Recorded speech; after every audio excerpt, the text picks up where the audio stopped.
Welcome to Brewing Today, sponsored by the Beerloons. Got brewing questions? Then we have answers. Check out beerloons.com for all of your home brewing questions. Hi, everyone. I am your host, Mike Campbell, and welcome to Brewing Today. I hope you have a beer ready because I sure do. Today, I am going to be talking about the fruit beer thought process. What I mean is, why is it not okay to drink a beer with fruit in it, but it is okay to drink a flavorless, watered-down beer?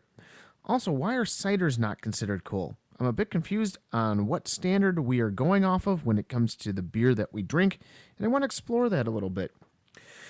I know you have opinions, so let's go ahead and hear them. Call us on our beer line at 512-827-0505, extension 4901.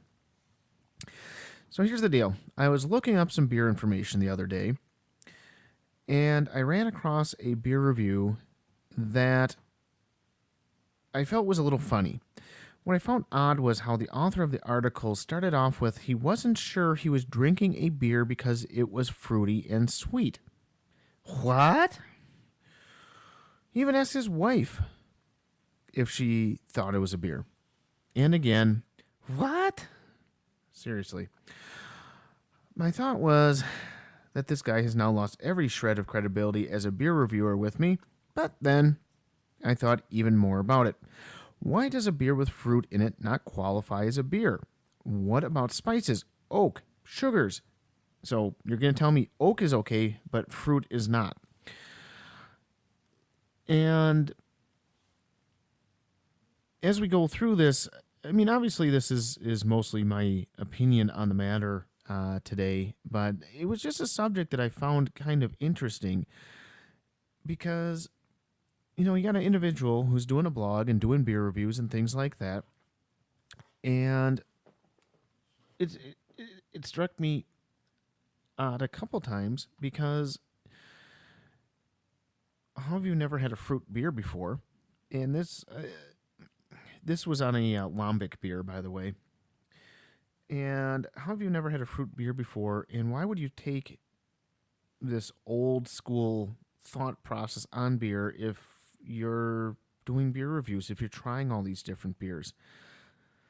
So I want to start off with the double standard in this particular case. And this gentleman's nothing new. You know, most people that drink craft beer have run into this with those that maybe don't drink craft beer or have a perceived notion of what a beer is supposed to be. And I found it odd that, you know, your standard watered down, large brewed, overly fizzy pop-like sodas or beers, excuse me, slip up there, are okay, but you have a beer, and I'm not talking about like a wedge of fruit in the beer or olives in the beer. I don't get the olives thing, but then again, I'm not a big olive fan, so whatever. I'm not going to hold against people by any means. It's just something I don't understand, especially salt with beer because that kills your CO2. But for those that like it, hey, enjoy, I guess. But it's okay to have, you know, watered down stuff, but a fruit in a beer, like a lambic would have, is almost like sacrilegious. And I don't get that double standard. I don't get why it's okay to have no flavored beers, but it's not okay to have a beer at least with flavor. Bourbon barrel versus everything. Let me get some more beer because I apparently am a quart low because I can't speak correctly. Drinking a little bit of that Millstream Brewing Company's Dark Knight here that we did on the Brew for You show, episode number 70, by the way. So bourbon barrel versus everything. Why is it okay if a beer goes into a bourbon barrel? That's fine. I don't get it. Beers didn't go into bourbon barrels. They went into barrels. And maybe they were bourbon barrels, you know, centuries ago, but my guess would be they were just regular old barrels. How else were you going to store them 200, 300, 400 years ago? But that's okay. We're okay to throw oak and wood in there. Is that more manly? Somebody had to cut down a tree, so therefore it's okay. You know, some of that fruit can be pretty high up there. I mean, you're talking some apples can get up there on the tree, and you might have to take a pretty brave guy to get up there to get it. High alcohol versus everything. Well, that seems to be a pretty popular trend. If you make it high alcohol, it must be good. Um, and my thought with that and how it pertains to fruit beers again, really don't get high alcohol. Oh, that's wonderful because it takes less to get the desired effect, like a buzz or drunk. Lambics will do that for you as well, and other fruit beers. I guess a good question would be if something like a Blue Moon is considered a fruit beer. I know you put an orange wedge in it. Don't. That's not what I'm talking about. Again, I'm talking about kind of in the brewing process. Well, they use orange peel. So because it has orange peel in it, does that now mean that that's a fruit beer? You see, peach wheats and strawberry wheat and blueberry this and there's a lot of fruit beers out there, but they're not manly. And keep in mind, I'm not talking about the wine cooler type things. I'm not talking about the Smirnoffy malt beverages, things like that. Even though those could fall into this category, and I was discussing this with somebody the other day, is what exactly is a malt beverage? Isn't that a beer? You go pick up that Smirnoffy type thing, it's a malt beverage. My understanding is malt is a grain, therefore I believe it's a beer. In fact, most states, beer falls under a malt beverage. The only thing I can figure out is because it's highly filtered to get it to go clear and then add in colors or whatever they want to do from there is up to the place. So even the Smirnoffs and the flavored Jack drinks and things like that, the malt beverages as they're set, so to speak, should be in this argument as well. Ciders. I find it funny. Most countries don't have problems with ciders. They're an enjoyable drink, and they have a nice flavor, and they're something different than a malt beverage. So it's somewhat funny that ciders are frowned upon because they're sweet. Okay, folks, last time I looked, we consume a ton, and I'm going to say it because I do have the explicit rating on the Brewing Today show. We eat a shitload of sugar. We eat a ton of sweets, chocolate, cake, pies. And a beer or cider that has some sweetness to it all of a sudden doesn't work. Doesn't make sense to me. Ciders are loved the world over. But we kind of poo-poo them here because I guess they're not cool. They're not somehow considered manly to drink a cider. And frankly, when was it manly to drink in the first place? Everyone drinks.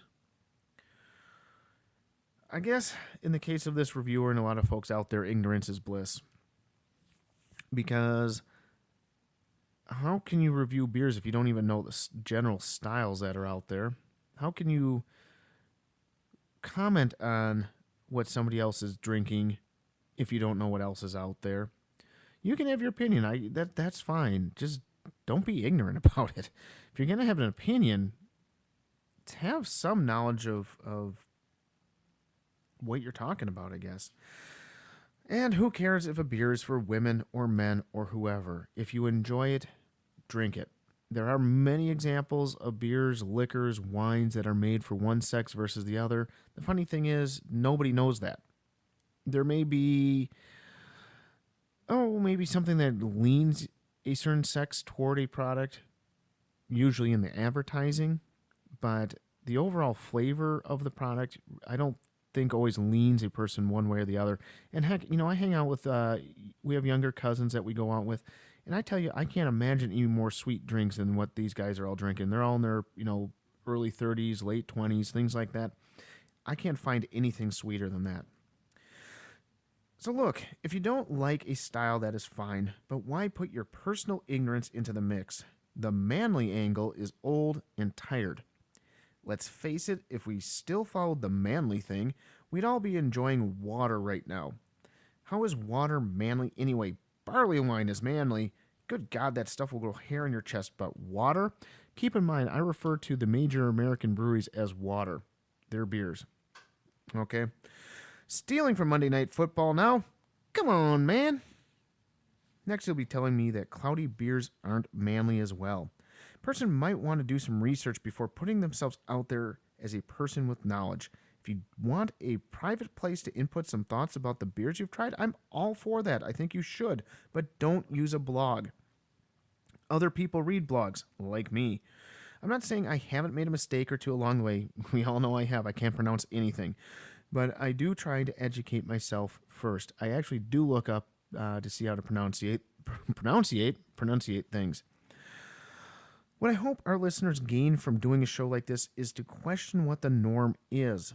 If I really wanted to grill this reviewer, I would give you links, names, all that stuff. Even though we are making beers for ourselves, it seems that a lot of people follow the norm. Don't hesitate trying something new. Don't worry about the perceived notion of something. Keep in mind that people already think you're nuts for the beers you make and drink. As long as you're having fun, then who cares? Is it normal to pay $12.99 for a 4-pack of beer? Is it normal to camp out overnight just so you can buy a few bottles of beer? Is it normal to rush to a restaurant just because they just tapped a cask of your favorite beer? Now, I do have to say that following the beer delivery truck around town is not normal. I don't really care who you are. That's just wrong, but I'm not going to stop you either. It's going to do it for our show today, and don't forget about our craft beer reviews on the Brew For You show. Now shortened to 5 minutes or less. Thank you for spending time with us this week, and until next time, cheers.